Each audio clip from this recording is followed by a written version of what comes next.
سلام، چطوری بچه ها؟ محمد شالی هستم. خیلی خوش اومدیم به یه قسمت دیگه از بررسی رندرهای شما، یعنی این قسمت پارت سومشه و بریم سراغ ویدیو. قبلش لایک، کامنت و سابسکرایب چنل یادتون نره و اون زنگوله کنار سابسکرایب هم حتما روشن بکنید. برو بریم.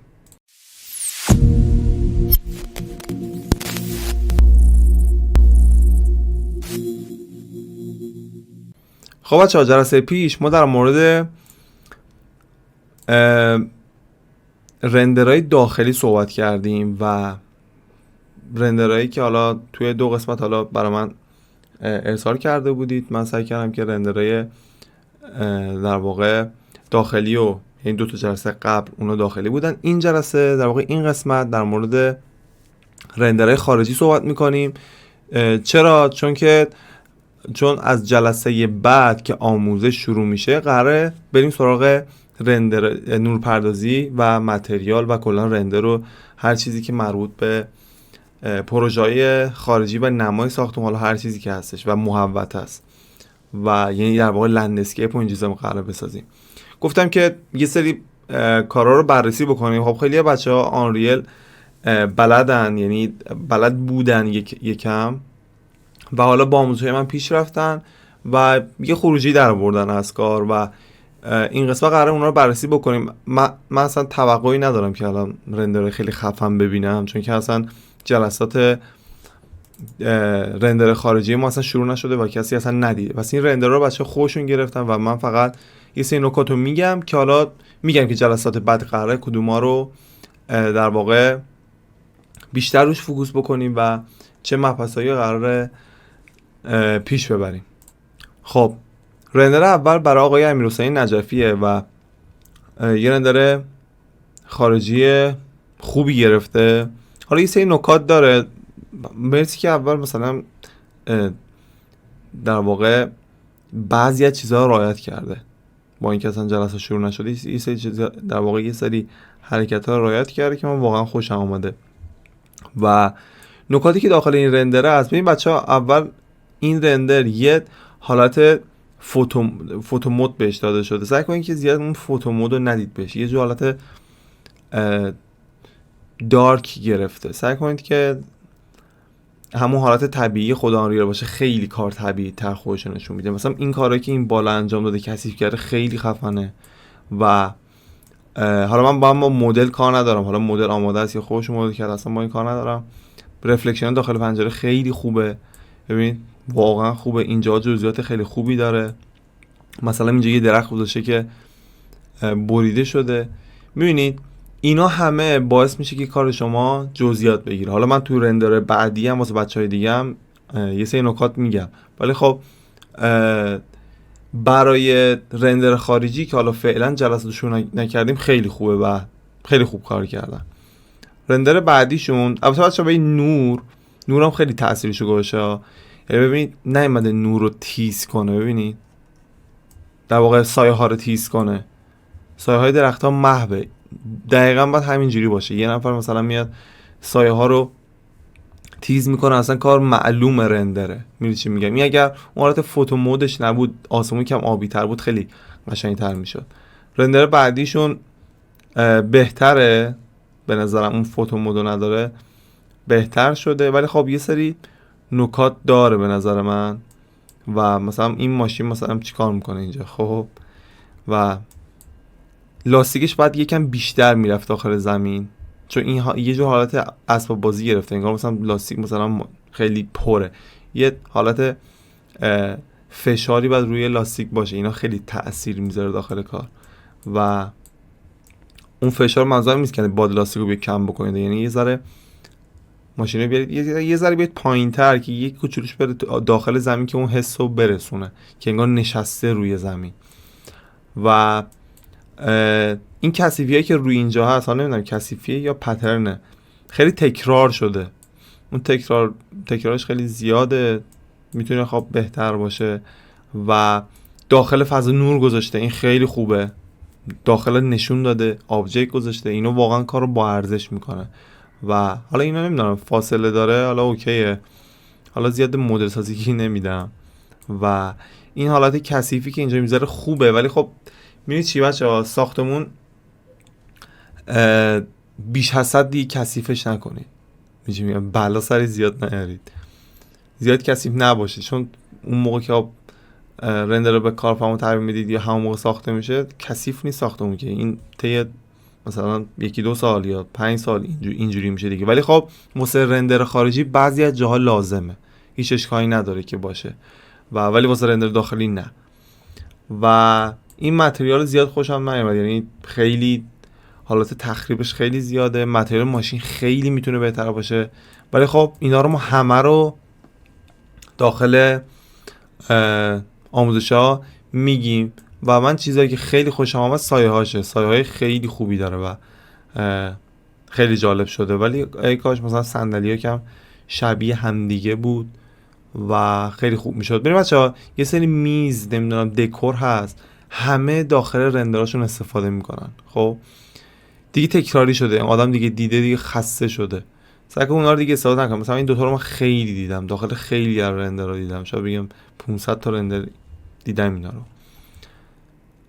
بریم سراغ رندر بعدی.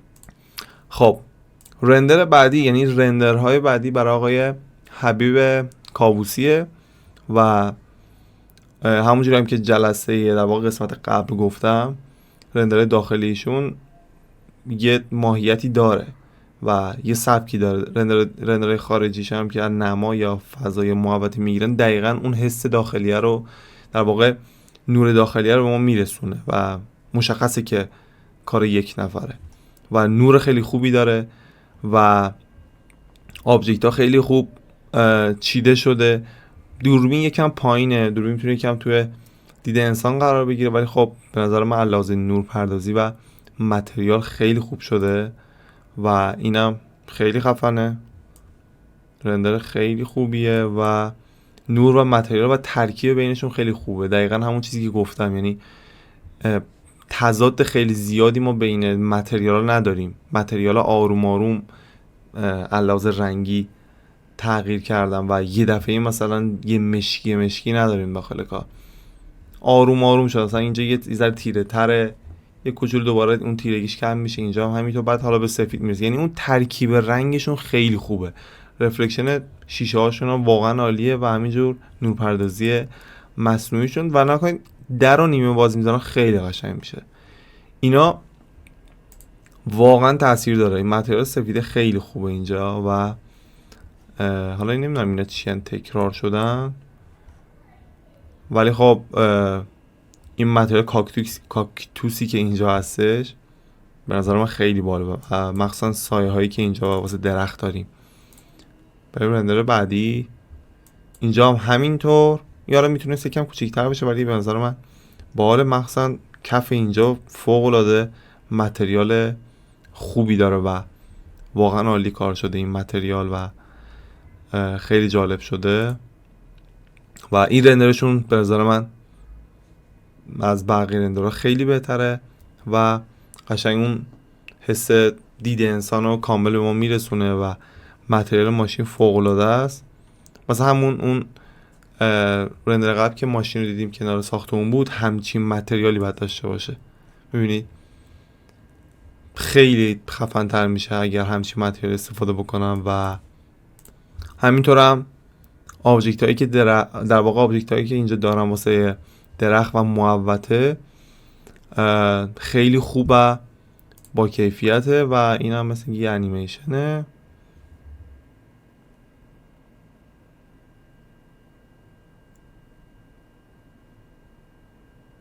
بچه من این انیمیشن هایی که حالا مربوط به ماشین و چیزای دیگه هستش حتما داخل آموزش ها میگم و مطمئنم که به درتون میخوره، چون حرکت دادن ماشین داخل آنریل انجین مثل لومیون نیست که همینجوری فقط تکون بدیم، خیلی یکم پروسش طولانیه، برای همین 100% خیلی بیشتر نیاز به آموزش داره. خب رندر بعدی یا همون حالا انیمیشن بعدی برای آقای حسین فداییه. بریم ببینیم. حالا یه انیمیشن فکر میکنم ترسناکی باشه، حالا من صداشو قطع کردم چون به خاطر کپی رایت نمیشه صدا گذاشت داخل یوتیوب، ولی خب معلومه خب ترسناکه دیگه، امیدوارم نترسید. ببینید رندرشون می چجوریه، نکنید در واقع انیمیشنشون می چجوریه. اول که زیاد ربطی به معماری نداره، یه جور بالا بازی سازی و اینجور چیزاست، ولی حالا بزنیم یکم جلوتر. حالا چرخش داخل صحنه است بیشتر و نکته‌ای که داره، حالا من اینجا رو در نظر میگیرم، فکر میکنم حالا این یه رندره، زحمت کشیدن، خیلی زحمت کشیدن واسه حالا طراحی این سکانس، چرخش دوربین، اینا همه اوکی، ولی خب ما معمولا داخل این کلا آموزش و این پکیج محوریتمون توی رندرهای معماری بیشتر. ببینید توی این رندر بذارم یکم کوچیک‌ترش بکنم یکم رو دیده بهتری باشه. این سایه هاش خیلی خوبه، سایه های خیلی خوبی داره، متریال خیلی خوبی داره، مخصوصا حالا متریال در خیلی سیاهه، نباید انقدر سیاه باشه. مثلا همچین متریالی که اینجا داده، این میتونه اینجا مثلا یه متریال خوبی داشته باشیم، این متریال خوبیه، اینجا میتونه همین متریال رو بدن اینجا، خیلی خوب میشه. و این متریال مشکی که حالا واسه این صندلی هستش میتونه بهتر باشه، یکم روشن‌تر باشه. و نکته‌ای که هستش بچه‌ها توی رندرهای، حالا رندرهایی که حالت ترسناک داره یا حالت تخریب داره، سعی کنید همه چی دیگه تخریب باشه دیگه. مثلا این صندلی خیلی تمیزه دیگه، اینجاست نباید انقدر تمیز باشه، در و این پنجره خیلی تمیزن، اینا نباید انقدر تمیز باشن.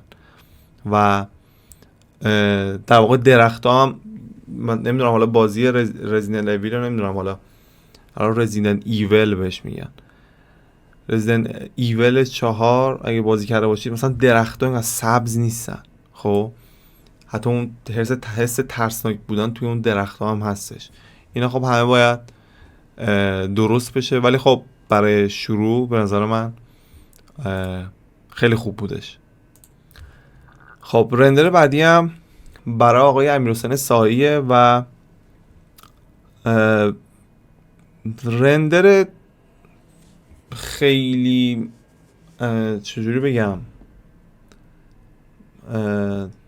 مثلا رندر خیلی دهن پر کنی نیست، یعنی که رندری نیست که خیلی بشه در موردش صحبت کرد، چون یه سری مثلا باگای زیادی داره و هم لحاظ معماری هم لحاظ رندرینگ. ببینید نکته‌ای که کلا اصلا داخل این کار وجود داره، حالا با رندرش کار ندارم، مثلا ساختمون هیچ موقع اینجوری رو صخره قرار نمیگیره، یه صفحه باشه یه ساختمون میاد روش. 100% یه سری کارا خب اینجا باید انجام بدن، حداقل توی مدل سازی، اگه میخواد واقعا کارتون طبیعی خودشون نشون بده. خب حالا میریم سراغ رندر. ببینید نکته اول نور، یه فکر کنم این افکت مهی که اینجا دادم خیلی کارو در واقع فلت کرده، یعنی که لحاظ کنتراست رنگی خیلی کمه. نوری که حالا اینجا ما داریم، کاش اینجا حالا یه سری درختی نمیذاشتن که نور بخوره داخل در واقع روی این ساختمون بخوره که کم خوشو نشون بده. ببینید نوری که حالا از این ور میزنه یا هر جای دیگه میزنه، ببینید تأثیرش باید بذاره. مثلا ببینید تأثیری اینجا ما نداریم، اینجا باید یه سری سایه باشه اگر از این ور داره در واقع نور ما میزنه. فکر کنم آره دیگه از سایه اینا میشه متوجه شد. اینجا وقتی که نور ما داره میزنه، ما باید یه سری سایه اینجا داشته باشیم و نسبت به این یا اینجا یکم حالت تیره تر و اون حس تضاد توی نور داخل این حجم شما ببینیم و تأثیر آسمون رو باید ببینیم، یعنی اسکایلایت رو باید ببینیم، یعنی یه نور آبی باید داخلش باشه، یه کوچولو یه نور آبی باید داشته باشیم. داخل فضاها میتونه نور گذاشته بشه مثل رندرهای قبلی که دیدیم، خیلی بهتر خودش رو میتونه نشون بده. بریم سراغ رندر بعدی، داخل اونم به این نکاتی بگم. مثلا حالا رنگین کمونی که اینجا گذاشتن، خب 100% زمین باید خیس باشه، مثلا بارون باریده که حالا این رنگین کمون اومده دیگه، می چی میگم، یه ذره حالت خیس باید داشته باشه و هوا کم ابری تر باشه و حالا نم بارون رو حتی ببینیم داخلش. مثلا این چوبا خیلی خوبه، جزئیات خیلی خوبی داره، ولی نور نتونسته متریال خوب نشون بده. ببینیم متریالش خوبه، شاید الان اینجا متریال ما خوب نبینیم، به خاطر نوره که متریال خوب نمیبینیم. برای همین شما باید نور خوبی داشته باشید که متریال رو بتونه خوب نشون بده. و توی همین این رندر هم همینطور ببینید اون یووی اینجا اصلا رعایت نشده، یووی که برای متریال اصلا رعایت نشده. مثلا دیسپلیسمنت خوبی داره، مثلا اینا دیگه تو رندر پاک بشه، اینا نباید باشه. و جای دوربین هم خوب نیستش و حالا اینا باید پاک بشه. برای فضا سازی رو کامل درک کرده، یعنی مثلا میدونه سنگار کجا بذاره، آب کجا باشه. اینجا الان آبه یا گله؟ اینجا که الان آبه، اینجا نیستش. چرا؟ برای فضا سازی رو کامل درک کرده و میدونه بعد چی کار بکنه، فقط یکم به جزئیات نیاز داره، یعنی بعد جزئیات کار رو خیلی بیشتر بکنه و روی نور کار بکنه و روی متریال. ولی خب فضا سازی قشنگ اون لندسکیپ رو میدونه بعد چی کار بکنه، مثلا جای خالی نذاشته، مثلا اون خط بین آسمون و زمین معلوم باشه. میدونی چی میگم؟ اینا رو قشنگ رعایت کرده و زحمت کشیده. حالا من اصلا نمیخوام بگم که مثلا کارشون بده و این چیزا، نه، چون اصلا هنوز جلسات رندر خارجی اصلا شروع نشده. در همین حد به نظر من خیلی عالیه که گرفتن آموزشی که من میدم و اونو ببینن دیگه، به نظر من تمرین بکنن در کنارش خیلی میتونه رندر خفنی بگیره. خب اینم از رندر آخر، این رندرهای آخر که برای آقای میکائیل افشاریه. و این کار به نظر من نسبت به کار قبلی که دیدیم خیلی بهتره، حداقل لحاظ نورپردازی و لحاظ دوربین گذاری خیلی خوبه. حالا متریال رو ببینید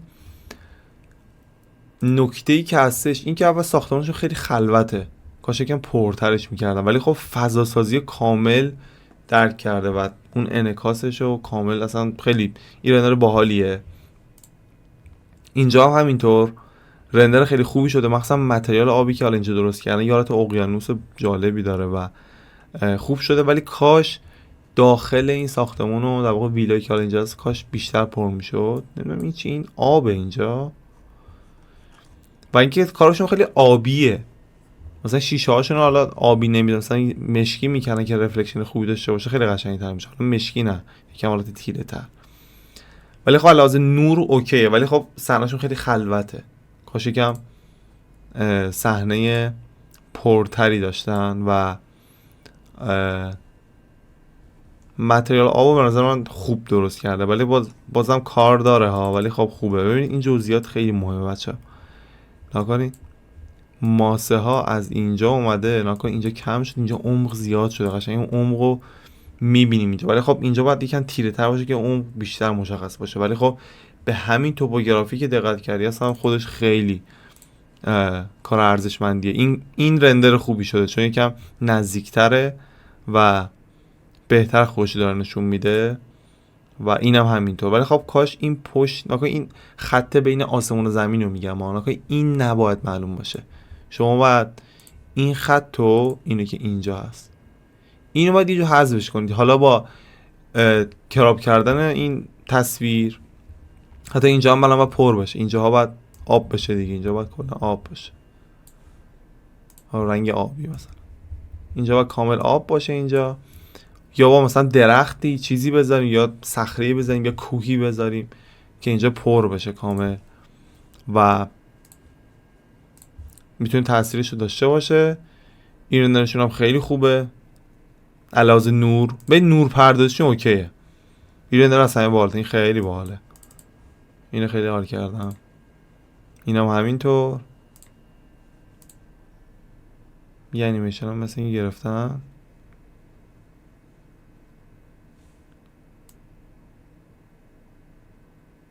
فکر کنم آهنگ داره که حالا با آهنگ چیز شده.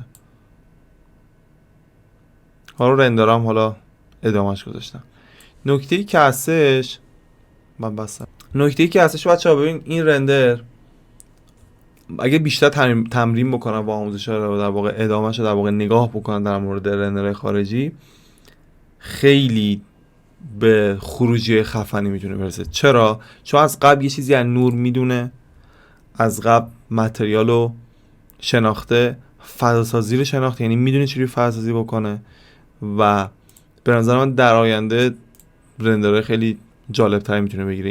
این رندر واقعا قشنگ شده، خوب شده. ببین خیلی کار داره این رندر. من فقط در حد این دارم میگم که هنوز آموزش‌ها رو شروع نکردیم، خودشون گرفتن اینو، اصلا آموزش رندر خارجی اصلا ندیدن، یعنی نیومده که ببینن، فقط رندر داخلی که کار کردیم رو دیدن و این به نظر من فوق العاده است. اینجا خیلی حالا این رو هواست، یعنی میتونه درست بشه، ولی خب جالب شده. به نظر من این حجمشون رو، همین فایلشون رو مثلا نگه دارن، بعد از اینکه آموزش‌ها رو دیدن دوباره روی این کار بکنن، خیلی میتونه خروجی‌های جالبی بگیرن ازش. و بذاریم من رو این رندر بمونه، این رندر خوبه. و اینکه اینم از آخرین رندری که با هم دیگه دیدیم. از قسمت بعد و جلسه بعد دیگه آموزش شروع میشه و ادامه آموزش رو با هم دیگه پیش میبریم. و همین لایک کامنت بچه‌ها یادتون نره، سابسکرایب بکنید چنل رو و زنگوله بغل سابسکرایب رو با حتما فعال بکنید، چون اگه فعال بکنید هر موقع ویدیو جدید بذارم براتون نوتیفیکیشن میاد که راحت بتونید بیایید و نگاه بکنید آموزش‌ها رو. و همین، مرسی که تا آخر آموزش با هم بودید و تا جلسه بعد فعلا خدا نگهدار.